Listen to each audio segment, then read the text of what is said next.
desarrollo, neoextraccionismo y primarización. Hubo un pequeño cambio, o afortunadamente no de los ponentes, sino nada más del moderador. Entonces, bueno, vamos a iniciar la mesa con el doctor James Seifer, que es doctor en Economía por la Universidad de California, de Riverside, Estados Unidos. Actualmente es profesor investigador de la Unidad Académica de Estudios del Desarrollo de la Universidad Autónoma de Zacatecas. Ha sido profesor visitante en la UAM Iztapalapa y en el Instituto de Investigaciones Económicas de la UNAM. Es autor de diversos artículos en revistas de los Estados Unidos, Inglaterra, México, Alemania, Colombia, entre otros tantos países, sobre todo en temas de historia económica de América Latina, del periodo colonial a la actualidad. El doctor James nos presenta ahora una ponencia que se llama Neoextraccionismo y primarización, la subida y la decadencia de los términos de intercambio en América del Sur 2002-2012. Bueno, entonces le damos la palabra al doctor. Bueno, buenas tardes. Gracias por la invitación de participar en esa mesa y esa conferencia. He aprendido mucho. Yo noté que el tema que hoy estoy tocando ha sido mencionado por varios. Y yo trabajé el tema a partir de 2006 y publicó un par de artículos, un capítulo en un libro, y he dejado el tema por un rato y de regresarme, más reciente, yo noté una explosión en la publicaciones, y yo ahora estoy muy atrasado en cuanto a muchos asuntos, pero ese trabajo está vinculado con ese término neoextraccionismo, primarización, pero también extractivismo. Entonces decidí brevemente de hablar de las definiciones de los conceptos o los términos. Entonces el extraccionismo, de mi manera de ver, es una situación en donde hay una tendencia en nivel macro de la economía de ir hacia actividades en la minera y petrolera, pero todo es con la ausencia, o sea que el extraccionismo es una condición de dos partes. Uno es lo obvio y la otra es lo que se hace falta. Y se hace falta una gran lista de cosas. Yo voy a poner en la primer lugar la ausencia de una política industrial. O sea que si no hay una política industrial, un país que está poniendo énfasis sobre esas actividades seguramente va a quedar con la parte menor de toda la cadena de valor. O sea que esa situación es uno en donde no hay vínculos hacia atrás, hacia adelante, no hay requerimientos, no hay proveedores. De hecho, en el caso de Chile, después de trabajar cobre por muchos años, el nivel de valor agregado en la industria chilena de cobre es menos que estaba hace 20 o 30 años. Entonces hay una lista de factores, pero todo es la ausencia, sin conseguir efectos de aprendizaje, derrame, sin aumentar el contenido nacional, sin un Estado nacional capaz de mantener un ritmo en cuanto a la extracción y royalties, etcétera. Sí se suena un poco parecido de la condición mexicana, pues es por mi propósito de enfatizar eso. Entonces, en el caso mexicano, en gran medida el modelo es de exportación de manufacturas con poco valor agregado, mano de obra barato, Pero en cuanto al lado de la extracción, todo lo que conté en el dispositivo anterior tiene mucha cabida hoy en día en México y mañana aún más. En cuanto a la primarización, eso se implica una reestructuración regresiva.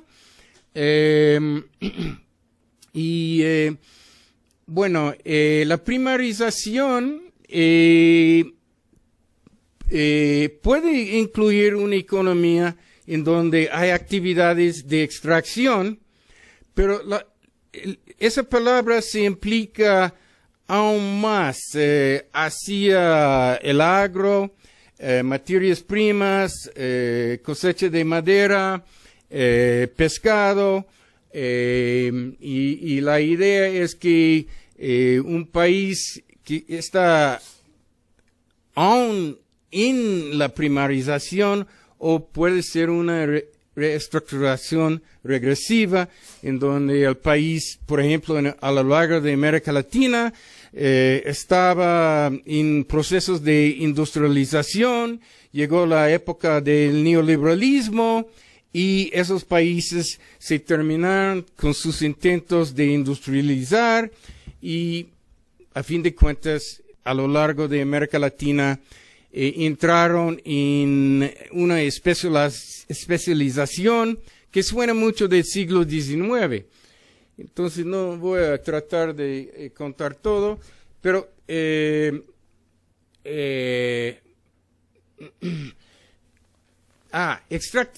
extractivismo es distinto de extraccionismo. Suena que se pueden usar por la misma cosa, pero no es así. Extractivismo es una idea que está en uso a lo largo de América del Sur, es muy de moda la palabra. Entonces un país puede ser en el neoextraccionismo, pero no en el extractivismo. Y no es mi culpa, es la manera en que esas palabras están en boga y parece que son sinónimos, pero son o pueden ser muy, muy distintos.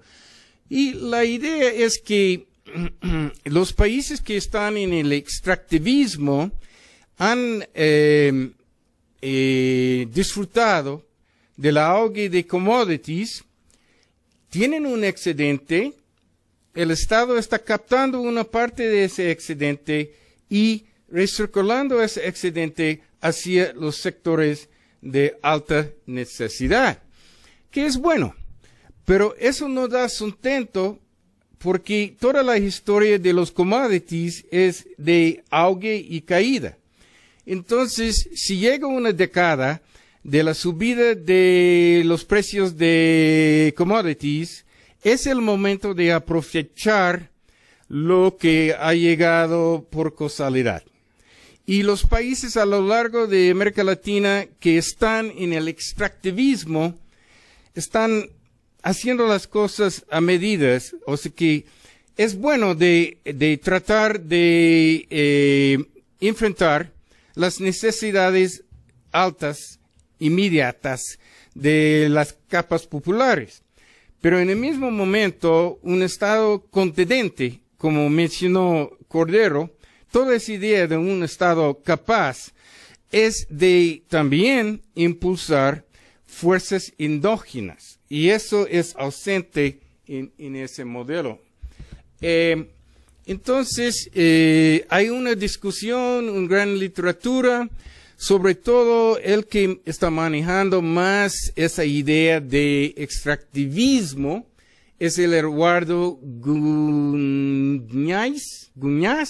no sé cómo se pronuncia, pero si ustedes buscan en Google, va a haber muchas publicaciones de ese señor y una crítica sobre los gobiernos llamados progresistas, porque, como él dijo, esos gobiernos comparten una crítica al reduccionismo del mercado, pero son pasivos en frente de las ventajas estáticas comparativas temporales. O sea que tienen cierta ventaja estática en ese momento, o tenían, pero no se captan el excedente para cambiar el aparato productivo. De mi manera de ver, y está cruzando con algo del discurso que yo escuché a lo largo del día, hay dos países que no son por adentro de ese concepto. Y uno seguramente es Brasil, aunque Brasil tiene problemas. Y la otra, supuestamente por adentro de ese concepto es Argentina. Pero de ver a fondo, como en ese artículo que yo cité aquí de la revista de CEPAL o otras fuentes, se puede ver que el caso de argentino es distinto. Entonces, en cuanto al índice de precios, eso es 3 columnas, hay otras, datos del FMI, más reciente de octubre de ese año, y yo toqué solamente 3 categorías, todos los commodities, los no energéticos y los metales. Y podemos ver que a lo largo en unos casos, en 2011, voy a mencionar otra cosa. Fueron anticipados que por toda la crisis financiera, etcétera, en 2008, que los precios de commodities van a caer. Y sí, obviamente en 2009, como ustedes pueden ver, cayeron esos índices de commodities. Pero alrededor de 2010 y en adelante, los precios de commodities subieron otra vez. Y llegaron a su punto máximo, por ejemplo, los no energéticos en la primera trimestre de 2011. Y otros dos en el primer trimestre y todos llegó a su punto máximo el tercer trimestre de 2011. ¿Por dónde estamos ahora? Estamos muy por abajo del nivel que fue logrado a lo largo de 2011. O sea que estamos en otro momento. Los precios de commodities están cayendo. Y siento que eso no es cosa fluctuante, sino que eso va a ser una nueva tendencia. O sea que la década de oro se acabó para América Latina, creo. Eso es un índice de términos del intercambio. Y como ustedes pueden ver, los términos de intercambio, de exportar, depende del país, pero estoy enfocando en los commodities, entonces los países que están exportando commodities, importando cosas de manufacturas o manufacturas de alto valor agregado, se indican que todavía los términos del intercambio están en subida. Y ustedes pueden ver que en el caso de México, a lo largo de toda esa década de oro para América del Sur, México estaba afuera de la película. Porque, aunque México tiene commodities, como yo mencioné, la base del modelo es en la exportación de productos manufactureros. Pero mi argumento, aunque esos datos para 2012 no son disponibles, lo que está previsto por el FMI y por la CEPAL es que 2012 se marca una situación de la bajada de los términos de intercambio. O sea que primero los precios, como mencioné en el gráfica anterior, y después, poco después, se baja los términos de intercambio. Aquí son los índices de largo tiempo de todo el siglo pasado hasta el momento, y podemos ver que aunque en 2010 hay ciertos precios altos que para todos los commodities, los precios un año pasado no fueron ni cerca del nivel que lograron en el momento del estrellazo de la Primera Guerra Mundial. Y en cuanto a los alimentos, pues los alimentos realmente en términos reales son relativamente baratos. O sea que eso se indica que aún en este momento no podemos alejarnos de la idea de Previ Singer, que los commodities tienen una tendencia de bajar. Eso es un poco sobre países que manejan con muchos productos de la mina, o sea que extraccionismo, y por eso yo puse Bolivia, Chile, Ecuador, etc. Y podemos ver que para ellos los términos de intercambio son aún más altos del promedio, que es en la primera línea. Y en el caso de Venezuela, han sido una situación estupenda en cuanto a en una década sus términos de intercambio han mejorado mucho por encima de 100%. Eso es una idea de tal importancia son los commodities por América Latina en total. Y la primera línea en donde se tocan la relación entre ingresos fiscales por commodities, sobre todo los ingresos fiscales, eso es por una muestra de unos pocos países, casi todos los que eran en el dispositivo anterior. No está, por ejemplo, incluido en eso México, y como ustedes saben, entre 30, 33, 34% de los ingresos fiscales mexicanos se llegan por Pemex, ¿no?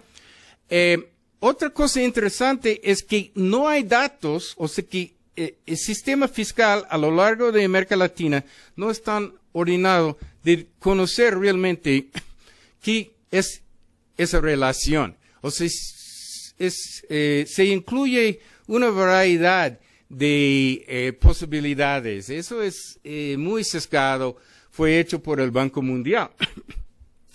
La segunda línea puede implicar, de verlo de una vez, que la producción de commodities a lo largo de América Latina y Caribe no es tan importante. Pero, ojo, eso fue hecho por el Banco Mundial. Yo puse a pensar, ¿por qué es tan bajo? Y es obvio, como todo, cuando se saben, que eso se incluye en muchos países que están importando y otros que están exportando. Entonces, eso es una cifra neta. Y bueno, pero hay otros indicadores, sobre todo en las exportaciones de commodities en relación de las exportaciones totales. Y entonces, 67% alrededor de sí son de commodities. Entonces, esa es una lista de las críticas clásicas. ¿Por qué no un país debería que alejarse de lo que un ministerio de petróleo dijo en Venezuela? Es el excremento de diablo, dijo él, el petróleo. La caída secular de los términos de intercambio, volatilidad de los precios, no se pueden capturar, históricamente no han capturado los beneficios de cambios tecnológicos, la situación de los no renovables, efecto de enclave, efecto sobre el ingreso, etc. Pero yo he presentado cosas contundentes que no tienen, no son viables para muchos. Y dicen que esta vez es diferente. Ojo, cuando ustedes encontrar con una persona y hay una gran historia de acontecimientos y la persona dice, esta vez es diferente, hay que ponerse y pensar. Supuestamente, China. Pues China ya no está exactamente como China era. China está bajando su ritmo de crecimiento y India, que fue tomado por otro apoyo, India está en muy malas condiciones hoy en día y no son coyunturales, sino que seculares, de largo tiempo. Otra cosa sobre un argumento es que como autorretroalimentación, que es cierto que un factor detrás del auge de commodities son los países del sur que son pobres, pero cuando se crecen, ellos usan mucho de recursos primarios, etc. O sea que por encima de los países llamados avanzados. Otra cosa que mañana Roberto Soto va a tocar, no me voy a entrar, es que muchos dicen que un elemento de ese auge han sido todo luego en los mercados futuros, derivados, etc. El Banco Mundial salió con una publicación, Manchinea salió con otra, y hay ciertas publicaciones que se tratan de negar lo que estoy diciendo. Otra cosa es que hay algo que se llama el Staples Thesis, que es un análisis de países como Australia, Nueva Zelanda, Canadá, por encima de todos, para verificar que un país que es exportadora de materias primas no tiene que ser un país subdesarrollado. Pero Staples Thesis tiene como fundamentos Estado contundente, capaz, etc. O sea que no hay tiempo, pero eso es un poco distinto. Yo siento que la coyuntura actual en cuanto a los commodities es muy complicado. Dado que mi tiempo no es tan largo, una cosa que a mí me preocupa es eso que se llama el precipicio fiscal norteamericano. Eso es muy complicado, pero lo que está anticipado en Estados Unidos es un corte del presupuesto fiscal sin precedente, que se implica la bajada de 5% de la demanda agregada de todo ese país. Hace unas semanas o menos, el FMI recalculó qué se implica si el sector público baja sus gastos en 5%. Y se implica que el país norteamericano va a caer, su PIB total por efecto de multiplicador va a bajar en 8.5%. Entonces, ¿qué implica para México? O sea que el víctima número uno sería México, mismo como 2008, ¿verdad? Pero aún más fuerte. Hay una lista de cosas que no tengo tiempo, pero creo que la coyuntura actual es muy en contra de la idea que ese auge de commodities puede ser perpetuado. Hay varias cosas que siempre han sido detrás de la crítica de apostar por los commodities. Hay, por ejemplo, varias cosas de la sobreoferta. Estoy notando que el precio de hierro cayó en 47%, solamente en casi un año reciente. El precio de cobre se cayó en 23%. Hay muchas situaciones en donde, como siempre ha sido el caso, la reacción al lado de la oferta es que en poco rato, si se suben los precios de commodities, hay una carrera hasta más recursos, y en ese caso, aún en la Ártica.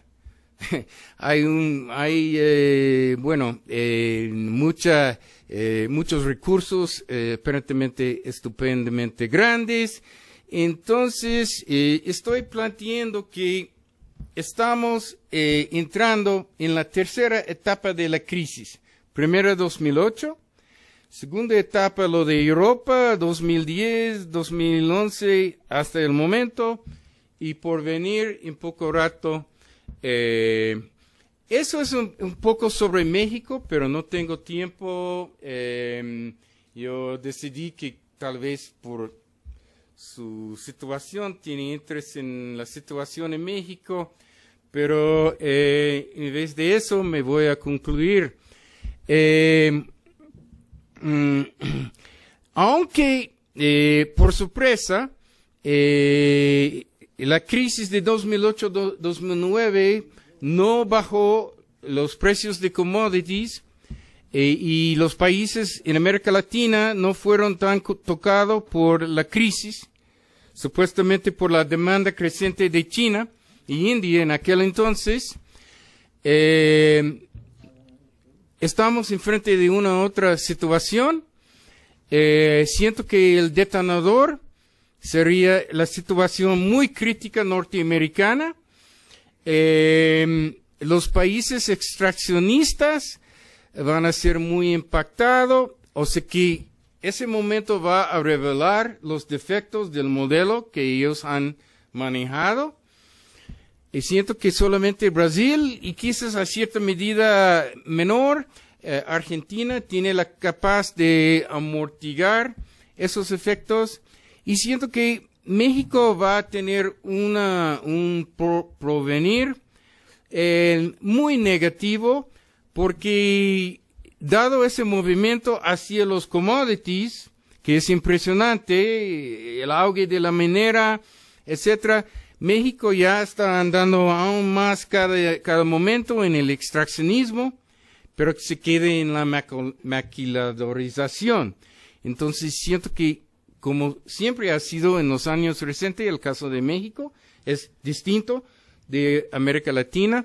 Siento también en esa ocasión la trayectoria mexicana sería algo distinto y aún peor que lo que van a encontrar los países a lo largo de América Latina. Y entonces, por el tiempo no tengo más oportunidad. Gracias.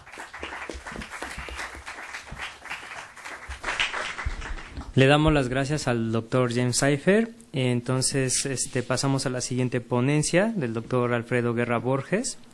El doctor Alfredo Guerra Borges es doctor y maestro en estudios latinoamericanos por la UNAM y licenciado en Economía por la Universidad de San Carlos, en Guatemala. Actualmente es investigador en este instituto y además es profesor y tutor en el programa de posgrados en estudios latinoamericanos y en el posgrado en Economía, aquí en esta misma universidad. Pertenece al Sistema Nacional de Investigadores, ha sido profesor de Integración Económica Centroamericana en la Facultad de Economía de la Universidad de San Carlos y en el Instituto para la Integración de América Latina en Argentina. También se ha desempeñado como consultor en la CEPAL, sobre todo del Sistema Económico de América Latina y otros organismos internacionales. Y es autor de libros y diversos artículos en libros y revistas en temas de globalización e integración latinoamericana. Hoy el doctor Alfredo Guerra Borges nos presenta una ponencia que se titula El desarrollo, contexto de su planteamiento actual, posibilidades y expectativas. Le damos la palabra al doctor. Muchas gracias por la invitación que se me ha hecho. Yo traje unas notas que desarrollaré en en el documento que presentaré para su publicación. Estas son simplemente unos apuntes. A ver, no tan cerca, bien. Las principales ideas sobre el desarrollo económico y social tuvieron su hogar inicial en Naciones Unidas en los años 1940 y 50, y lo continuó siendo cuando en los años 1960 y 70 se unificaron los enfoques del Instituto de Investigaciones para el Desarrollo Social de las Naciones Unidas y los estudios sobre empleo y desarrollo orientado por las necesidades básicas, emprendido por la Organización Mundial del Trabajo. Pero fue a fines de 1970 cuando todo lo que se venía haciendo hasta entonces sufrió un brusco cambio en dirección de las políticas neoliberales que enfatizaban la liberalización y la privatización. Este giro fue muy pronto seguido por los países de la OCDE y ante todo, como los primeros y más radicales, por la señora Thatcher y Ronald Reagan. Rápidamente el neoliberalismo se convirtió en la sabiduría del mundo occidental.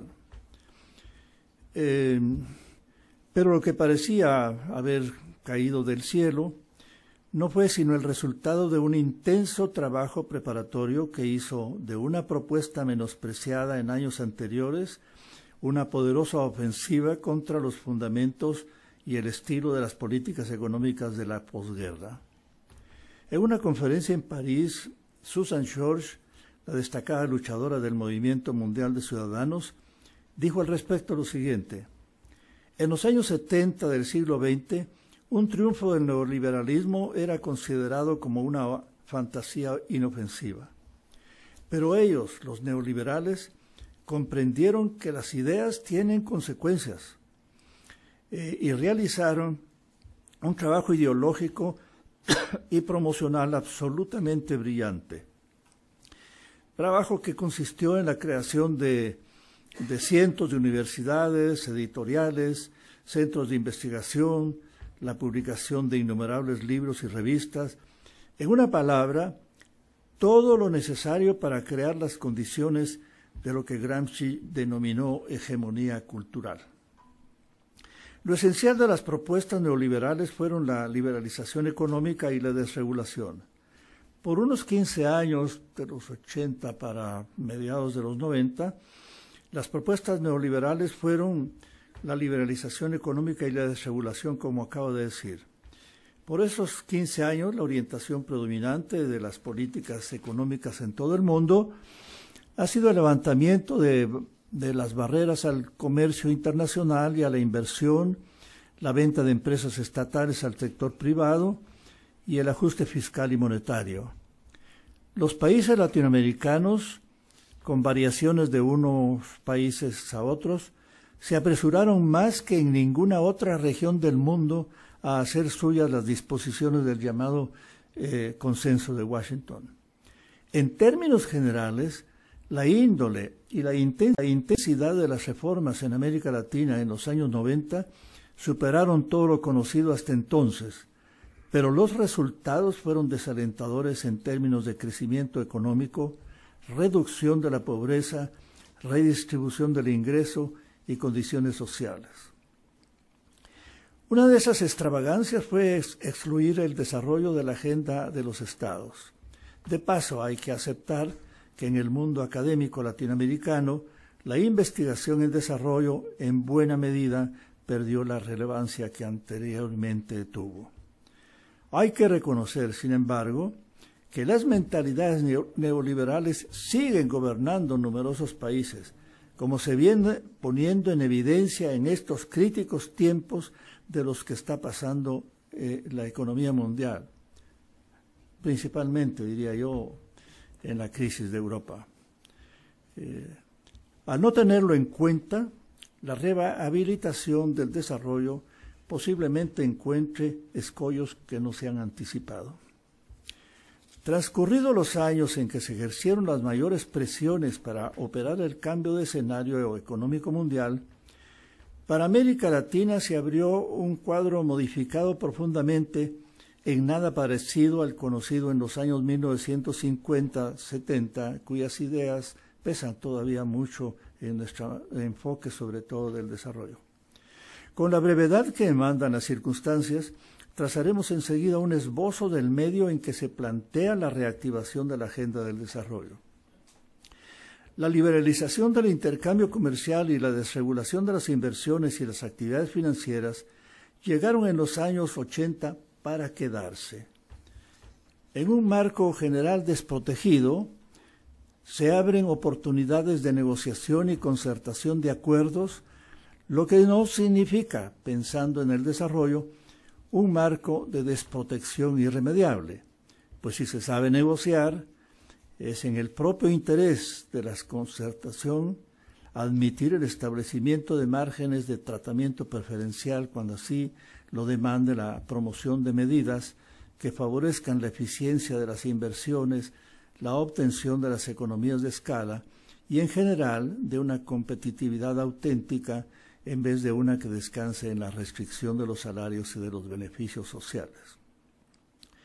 El desmantelamiento de las condiciones necesarias para que el comercio y las inversiones pudieran expandirse en escala mundial, un hecho que ha impuesto el imperativo de la revolución científica y tecnológica de nuestro tiempo, no solo el neoliberalismo, ha creado a su vez un nuevo marco de desempeño de las empresas, el cual se ha codificado en la Organización Mundial de Comercio.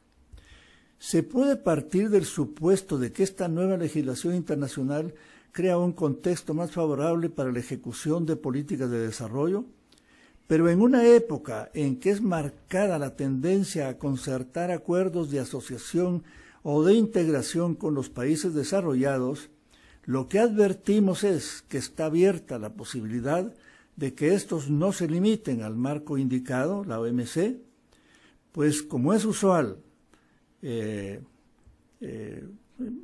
experiencia lo está indicando, el mayor poder de negociación de los países desarrollados consiguen en todos los casos la aprobación de normas plus OMC, es decir, normas que trascienden los límites de lo acordado internacionalmente, pero que pueden ser perjudiciales para los países en desarrollo. Los ejemplos aumentan cada vez más, sobre todo en materia de derechos de propiedad intelectual, como lo atestiguan los tratados de libre comercio que Estados Unidos ha suscrito con México, después con Chile, con el cual se aumentaron los derechos intelectuales que ya estaban asentados en México, y un año después que se celebró el Tratado de Libre Comercio de América Central con Estados Unidos, se aumentaron todavía más respecto a los que ya se habían aumentado en Chile. Es un ejemplo. Ampliando lo anterior, es indispensable referirse al nuevo regionalismo.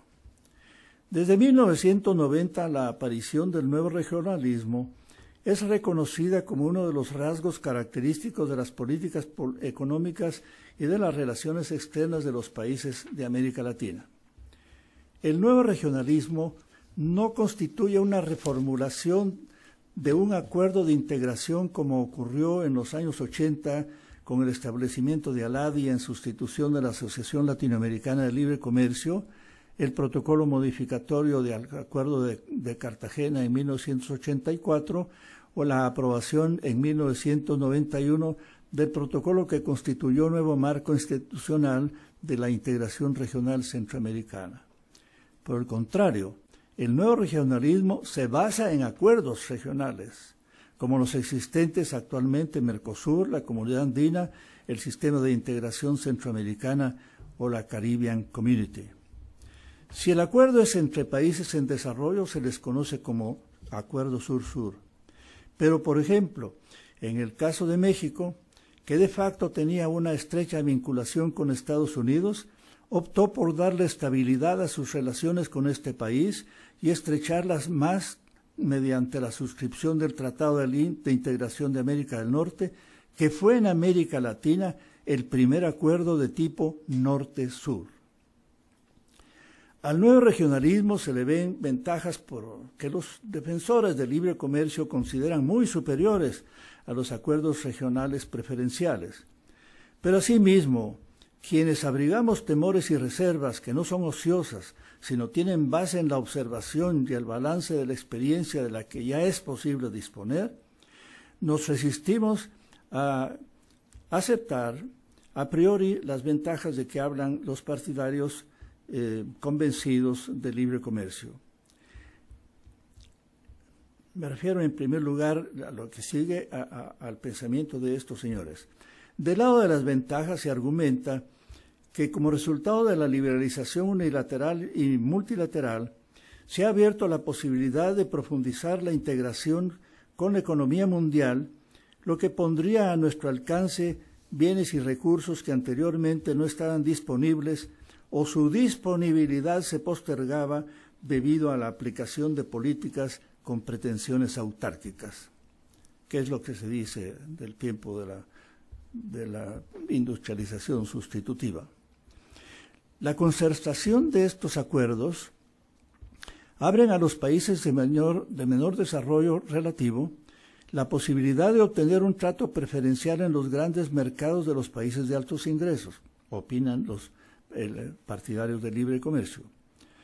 En general, para los países en desarrollo y emergentes, la ventaja que se señala a los acuerdos mencionados es que permiten el acceso a los mayores mercados del mundo en condiciones más estables, con lo cual se sale al paso a la versatilidad con que los países desarrollados quitan y ponen al resto del mundo obstáculos arancelarios y no arancelarios a las exportaciones. Se argumenta también que constituye una ventaja la expectativa que se abre de recibir más inversión extranjera, pues la disponibilidad de una normativa más amplia e imperativa ofrece más seguridad jurídica a los inversionistas. Ahora bien, es muy posible, o al menos la posibilidad de los beneficios sería mayor, si las condiciones con que se negociara con los países desarrollados fueran, de alguna manera, en términos equivalentes.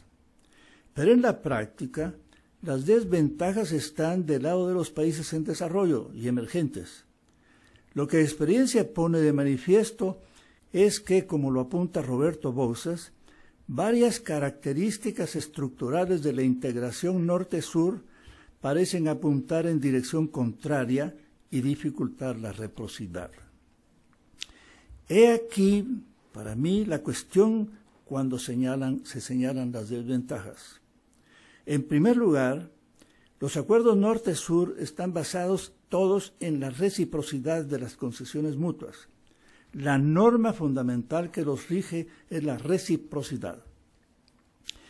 Wilfred Ettier, en un artículo sobre nuevo regionalismo publicado en Economic Journal, puntualiza que la liberalización alcanzada es sobre todo por los pequeños países y no por el país grande. Los acuerdos son unilaterales, one side, dice él. Y refiriéndose específicamente al Tratado de Libre Comercio de América del Norte, agrega, la liberalización de NAFTA es debida mucho más a las concesiones hechas por México y Canadá que por Estados Unidos. Una práctica común de Estados Unidos al suscribir tratados de integración comercial es que una vez firmados por sus contrapartes, deben promulgar o modificar un conjunto de leyes que puntualizados en detalle por Estados Unidos.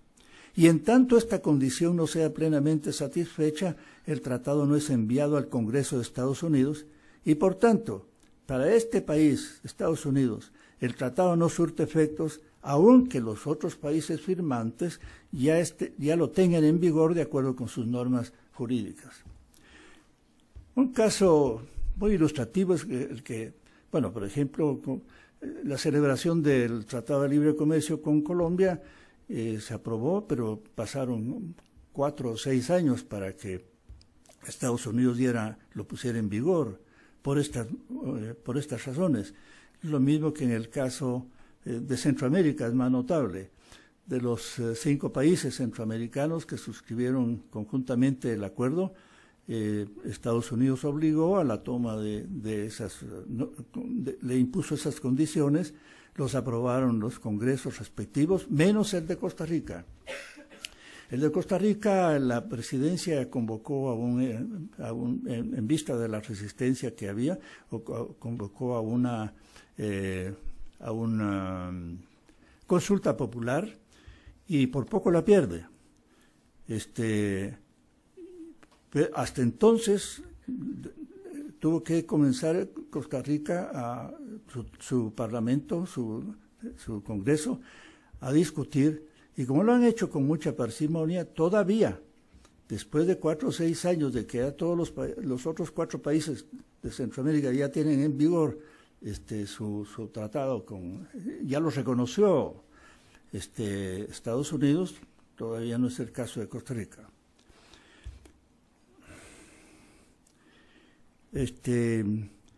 Cuando uno lee también lo que, por ejemplo, publicó CEPAL, hecho por un especialista chileno que es embajador actualmente en Brasil, sobre los derechos intelectuales, es una lectura impresionante, la cantidad de cosas que enfrentan los países en desarrollo frente a las posiciones muy exigentes de Estados Unidos.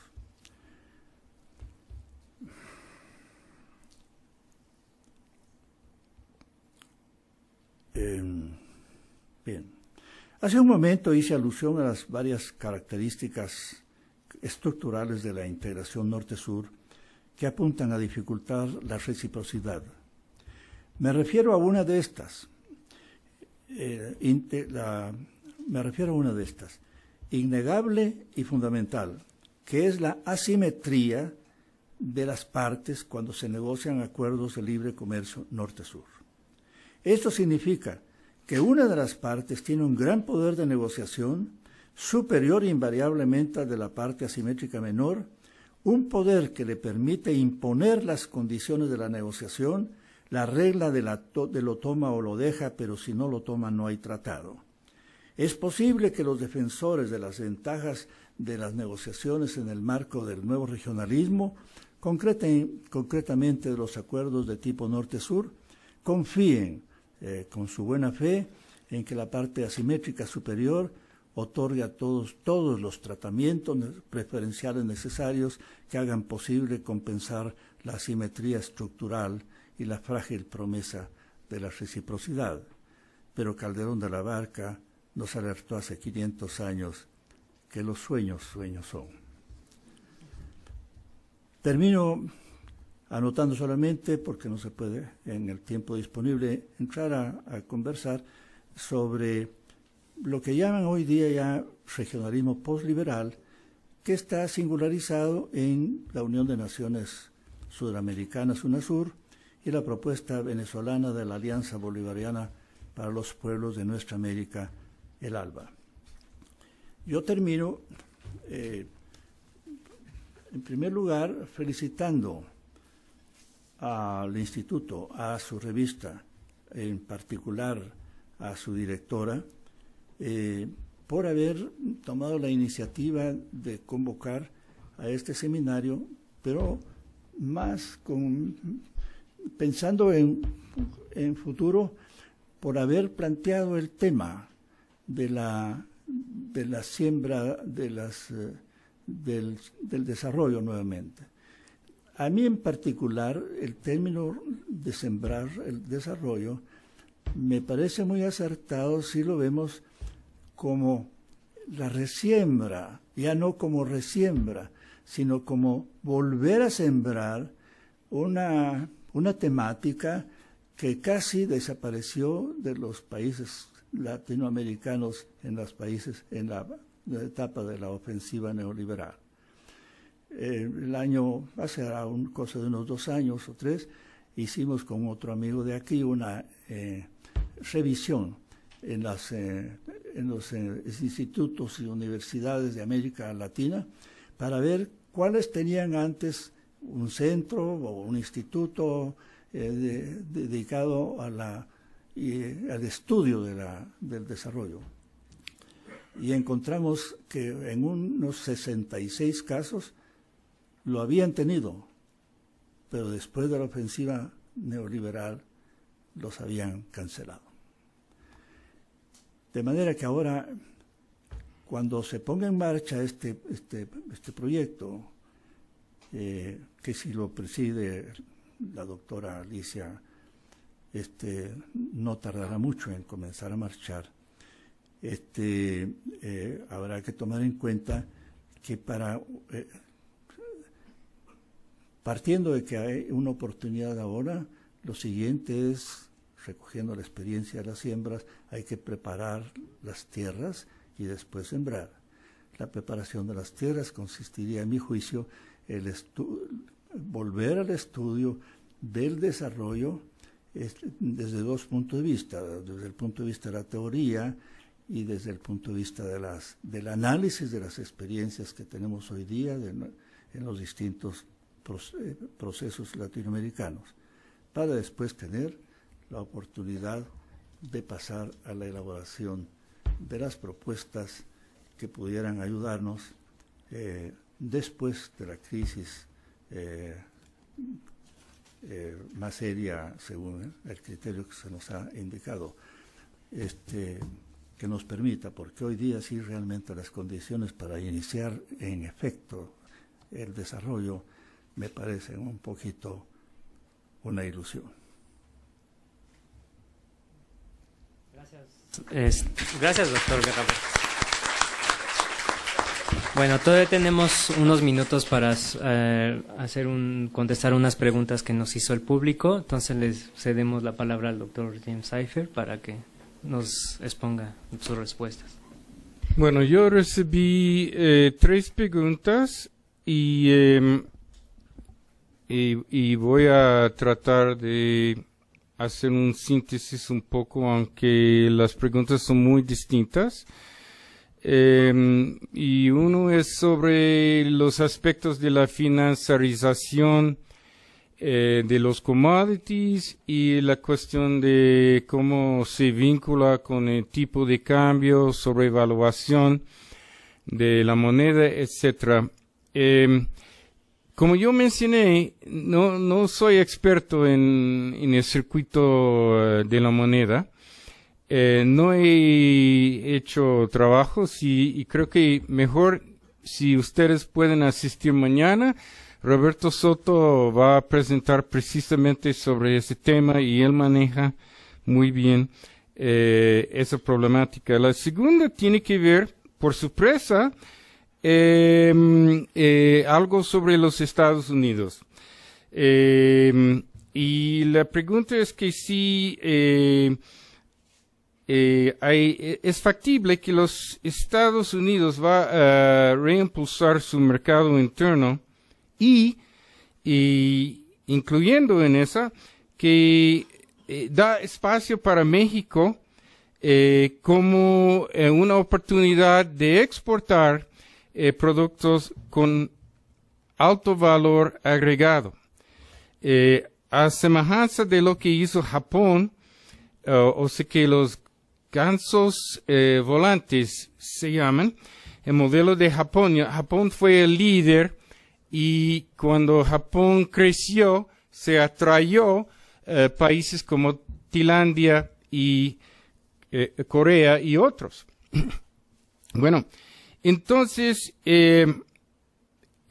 toda la problemática actual y la problemática hace mucho, toda la problemática del TLC fue al contrario de capturar México como un paraíso de mano de obra barato, y hace no sé cuántos 4 años o algo así, mano de obra en México han pasado a ser más barato que lo de China. O sea que China está en un proceso de mejoramiento, México no tiene, o sea que los líderes, en cuanto, sí hay líderes, en cuanto a la política nacional mexicana, ellos no saben de qué es el desarrollo. No quieren saber. Piensen ellos que si se manejan los fundamentales, el mano invisible del mercado va a arrancar ciertas fuerzas tan vagas y México va a mejorarse. Nunca ha sido nada, en ningún país ha logrado el desarrollo sin una política industrial, sin una táctica. Y hay que ser una táctica de mejoramiento.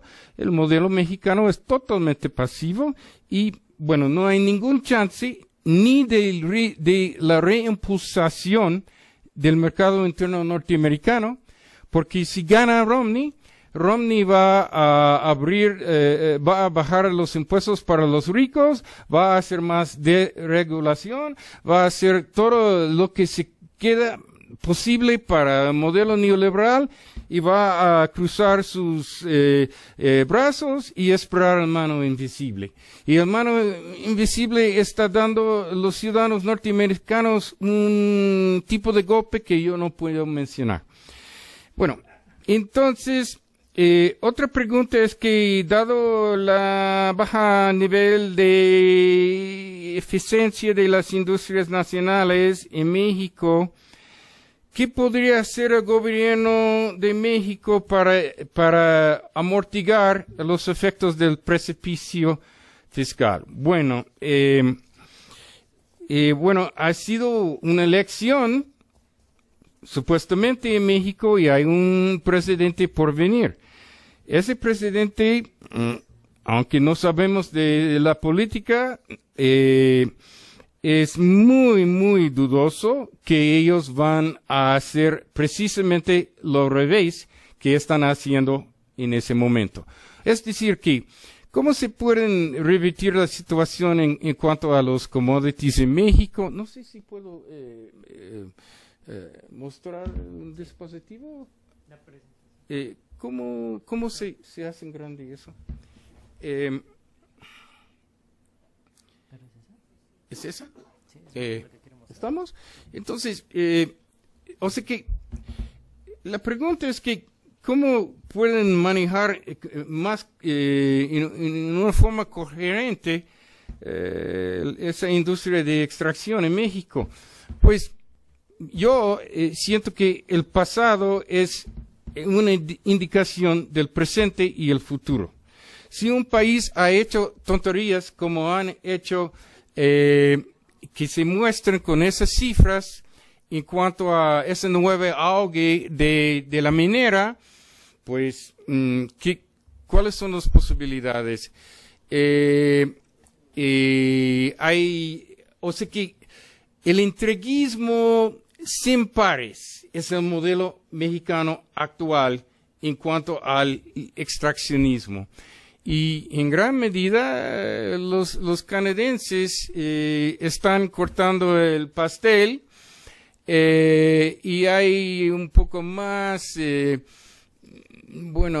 muchos datos y hechos que indican que, por ejemplo, para mí lo más grave es que en el mismo momento en donde el gobierno mexicano actual y lo por venir está entregando 25% del territorio nacional del país, no piden casi ningún impuesto, regalía o royalty, ¿verdad?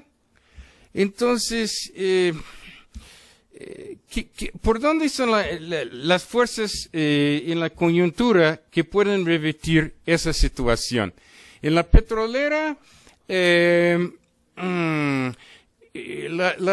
aunque hay un gran cambio, que la situación en México aparentemente es estructuralmente a punto de cambiar drásticamente, en el mismo momento la idea es que esa nueva bonanza mexicana se va a entregar a los externos.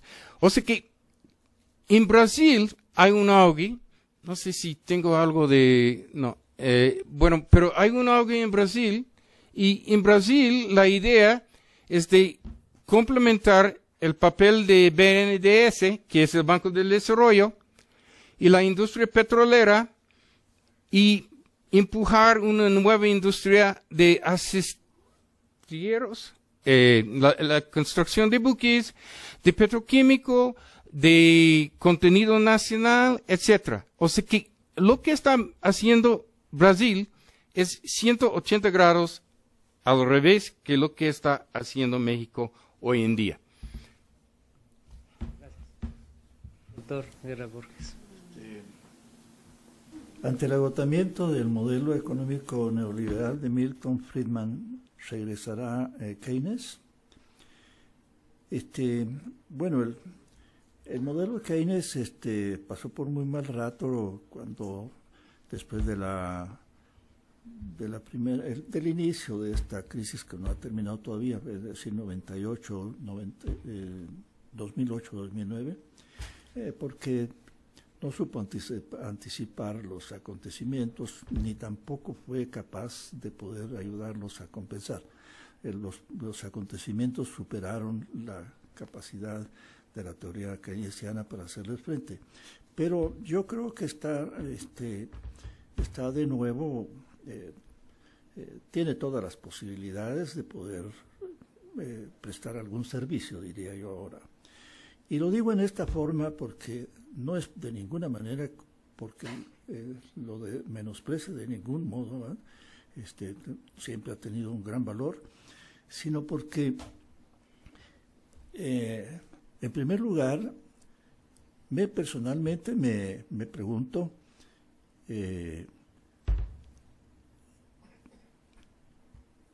¿cómo vamos a trabajar ahora acostumbrados a pensar en el desarrollo económico? Por tantos años trabajamos en eso, a pensar cómo es exactamente, con una definición comprensiva como la que se ha planteado y que viene Naciones Unidas planteándolo desde hace años en sus informes anuales.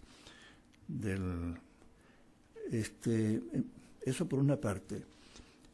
Por otra parte, creo que la pretensión que hubo en otros años de tener una teoría del desarrollo,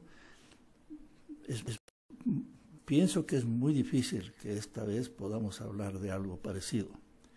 Creo que fue un error pretender tener una teoría del desarrollo aún en aquellas circunstancias, pero con mayor razón lo sería ahora. Por consiguiente, yo creo que buscando siempre, como se hace en investigación, los rasgos, lo que tiene una fisonomía más general, que se repite realmente en las distintas experiencias, pero modulándolas adecuadamente, habrá que pensar de qué manera enfocamos el desarrollo realmente.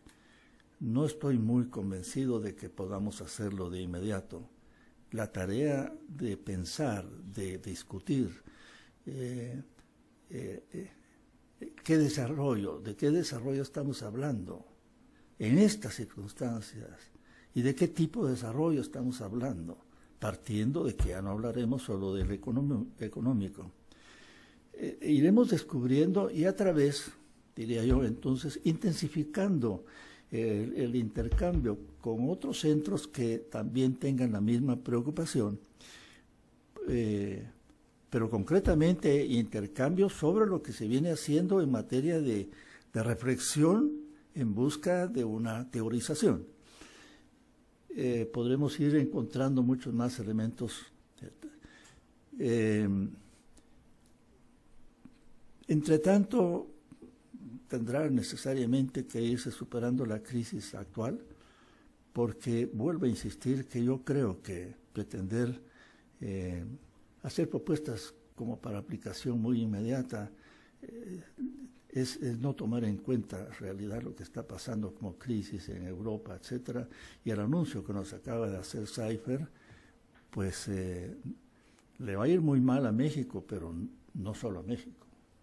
Nos va a ir muy mal y en esos casos es muy difícil convencer a los gobiernos de que piensen en el desarrollo, que piensan muy poco por lo demás. Ese es en conclusión.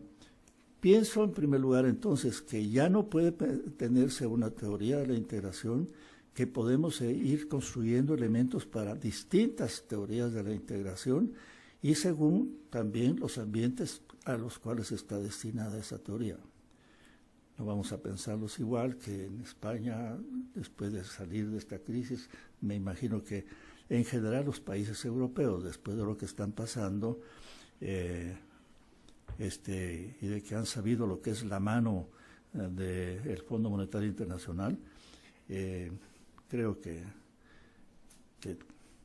será muy difícil tomar decisiones precipitadamente.